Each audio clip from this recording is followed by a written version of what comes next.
World War II transformed the destiny of mankind. Not only was it the most destructive conflict in human history, but it was the ultimate clash of ideologies and factions which had slowly evolved for centuries.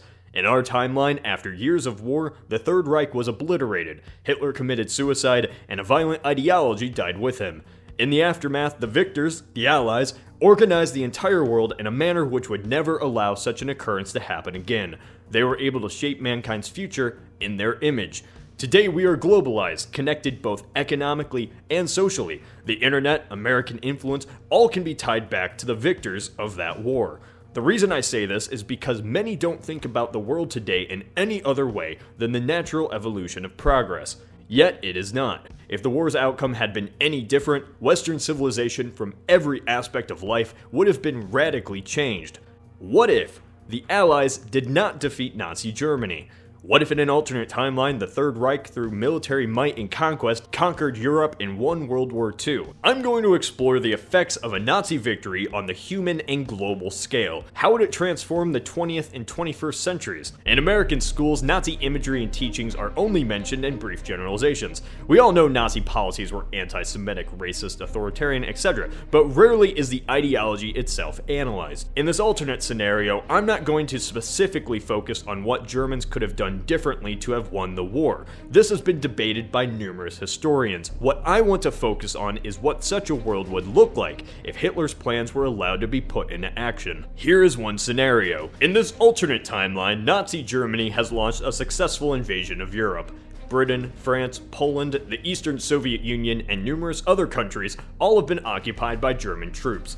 Somehow Germany invaded Britain, and facing overwhelming odds, even though Churchill promised not to, the British are forced to surrender or be basically annihilated. In this alternate timeline, the Third Reich consolidates control over the new land it is occupied across the continent, making any effective American incursion impossible. At first, resistance movements would fight against the Germans and puppet fascists like in Vichy France and the UK, but after years of strengthening control over trade and resources, the Third Reich basically starves out any opposition. The Germans in our timeline, and in this alternate one, would massacre innocent civilians in retaliation for insurgency. With this tactic and low resources, resistance would fall pretty quickly. In the Soviet Union, the war between the Russians and Germans drags into a stalemate, eventually devolving into a resistance movement as the Russians are pushed back to the Urals. How this could have occurred, I'm not going to specify, but if the Nazis' plan succeeded, then the Soviet government is pushed further into Siberia, but the bulk of the population is now under German control. Nazism cannot be registered on how we traditionally think on the political scale. It is an entirely new beast, one that takes elements from across the spectrum to reinvent society into something entirely new. Hitler's new order was to be a civilization that threw away centuries of Western teachings, including the ideas of the French Revolution, the Enlightenment, and Christianity. A civilization that bases everything on the spread and domination of a specific group, the Aryan race. To understand a world where the Germans won World War II, we need to understand the concepts of Nazism and their horrific ideas of racial superiority and classification. If Nazi Germany won the war, they would reorganize Europe based on racial hierarchies. Since eugenics was popular, the Nazis based their policies off of genetics and ranked people off of positive and supposed inferior genes. At the top was the Aryan race. Aryans to the Nazis were people of Germanic descent. This meant pure ethnic Germans had the highest status among the Nazi society. Just below true Aryans were Western Europeans, such as the British, Northern French, Irish, and Dutch. The Chinese and Japanese were also at this level, as Hitler declared them honorary Aryans. Below them were the Mediterranean race. Southern and Tanner Europeans such as Italians, Southern French, Spanish, and Greeks. Hitler believed Southern Europeans were naturally more lazy than the Northerners. This thought of Italian inferiority to Germans caused a lot of tension between Mussolini and Hitler. I'll talk about how this will play out later. Skipping past a few levels, at the very bottom were the Untermensch. These were racial groups the Nazis considered too inferior or dangerous to live.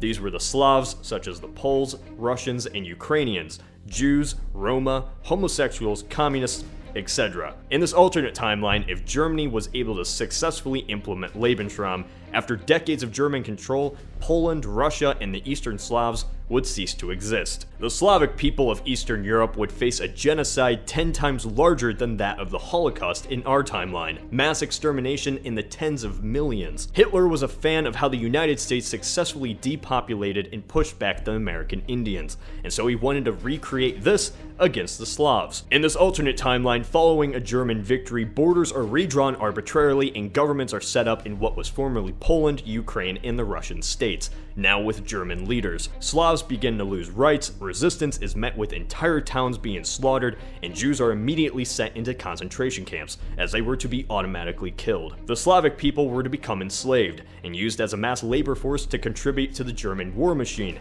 and farm the land if need be. But first, most of the population would need to die.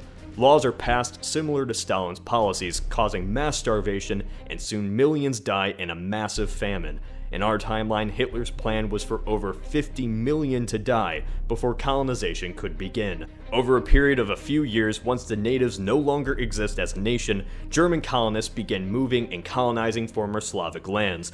Germany as a country is quadrupled in size, expanding from France to the center of Russia. The few Slavs deemed acceptable for Germanization are forced to only have children with Germans to eventually breed out the Slavic genes. The culture of these lands would be destroyed and torched. History of the people forgotten under Nazi genocide. With the massive industrial scale of the Third Reich and resistance defeated, they could easily be capable of such an atrocity. The German school systems would teach young Germans the inferiority of the Slavs, creating a new racial divide between German Aryans and enslaved Slavic people. Very similar to situations in apartheid South Africa, racial segregation and outright atrocities would occur between German colonial masters and enslaved Russians in the Ukraine colonies. Slavs would be banned from reproducing except to create new slaves. In fact, across Nazi Germany, abortion would not only be legal, but mandatory for non-Aryans. It would remain illegal for Aryan mothers, as German women would be expected to reproduce as much as possible. Mass sterilization would be enforced against parents who gave birth to unhealthy children, or kids born with Down syndrome or developmental illnesses. German colonists would farm the fertile lands of the Ukraine, and use the vast breadbasket to feed a growing German population. If successful, Nazi Germany would redefine the demographics of Europe, and in a few decades, most of the population in Eastern Europe would be of German descent. The New Order meant a complete reinvention of what it meant to be European, and a member of Western civilization. Nazi Germany would be the leading dominant nation of Europe, and be the puppet master to the countless fascist governments of the UK, France, Italy, and Spain. Even though propaganda would boast an equal union of European nations, in reality, some nations, even fascist ones, would be lower than others. Hitler's racial criteria would determine Nazi relationships, and so German policies would favor more Aryan nations like France and Britain over Mediterranean countries like Spain and Italy. In this alternate timeline, with the war over, the Nazis would immediately rebuild Britain, and fascist Britain would become the right-hand man to the Reich. As for the Italians, even in our timeline, Mussolini knew the disdain Hitler had for Southern Europeans, and it greatly affected the relationship between the two. Mussolini's call for a unity between the Nordic and Mediterranean races fell on deaf ears for the Nazis. In this alternate timeline, I predict Hitler simply would have tolerated Southern Europe for the sake of stability, while playing favorites with the Nordic French and British. This split would grow even larger in the following decades, becoming a culture clash between the two regions. In our timeline, the Holocaust was only supposed to be the first phase of the New Order, immediate genocide of undesirables within German borders. However, these were not the only groups the Nazis wished to silence. Nazism at its core was shaped by the idea of a race united under the full allegiance to the state and only the state. Citizens were to contribute militarily and technologically to advance the German race. To Hitler and the Third Reich, any idea that took focus away from the state was an enemy. Removing the Jewish question was the first phase of the New Order. The Slavs were next, and after that, Catholicism itself, or the church question. Hitler was born a Catholic, but grew to hate the church as he became an adult. His views fell perfectly in line with the Nazi ideology. Nazism viewed Catholicism as not only an obstacle, but a threat to the progress of the German state. they despised the idea of a non-governmental force having influence over Europeans and Aryans. Before the war, Nazis closed Catholic institutions, barred Catholic messages, and arrested many members of the clergy. However, in part with his alliance with Italy and to stop instability, Hitler made a treaty with the Vatican to respect Catholic institutions. Yet to the Nazis, Catholics remained a prominent threat. In this alternate timeline, after the war, the Nazis would immediately break the agreement with the Vatican. Across Germany and its occupied territories, Catholic institutions would be closed and its clergymen arrested. In Hitler's eyes, religion itself was fundamentally incompatible and dangerous to the progress of Europe. He even called those who were religious slaves. At the time, the Nazis had to put up a face of being Protestant Christians, but secretly, the highest ranks, like Joseph Goebbels, despised religion and Catholicism, yet they decided to postpone any action until after the war. They believed it was a foreign invention which promoted Jewry and made Europeans weak-minded and too merciful. Heinrich Himmler even wrote, "We live in an era of the ultimate conflict with Christianity. It is a part of the mission of the SS to give the German people in the next half-century the non-Christian ideological foundations on which to lead and shape their lives. This task does not consist solely in overcoming an ideological opponent, but must be accompanied at every step by a positive impetus. In this case, that means the reconstruction of the German heritage in the widest and most comprehensive sense." In this alternate timeline, the Third Reich would have used everything to slowly strangle Christianity in its borders. Propaganda to paint Catholics at first as enemies of Aryans and Germans, and even secret violence against Catholic leaders, the same tactics which divided Europeans just as they did between Slavs and Germans. Over the decades, Catholicism would be stripped from Nazi Germany. Most of the Catholic Poles would have been killed in the hunger policies. In German Catholic regions, simple Nazi propaganda would be used to snuff out the church. Laws banning Catholic education and press would be enacted. After the Catholic Church, the Third Reich would actively discourage Christianity itself. And if decades of propaganda would work, they could create a generation of loyal, non-Christian Germans. Nazis would teach that the religion was a destructive, brainwashing Jewish force which weakened native Europeans. Some Nazis even wished to replace Christianity with neo-paganism, but in this timeline, religion would be replaced with loyalty to the Nazi regime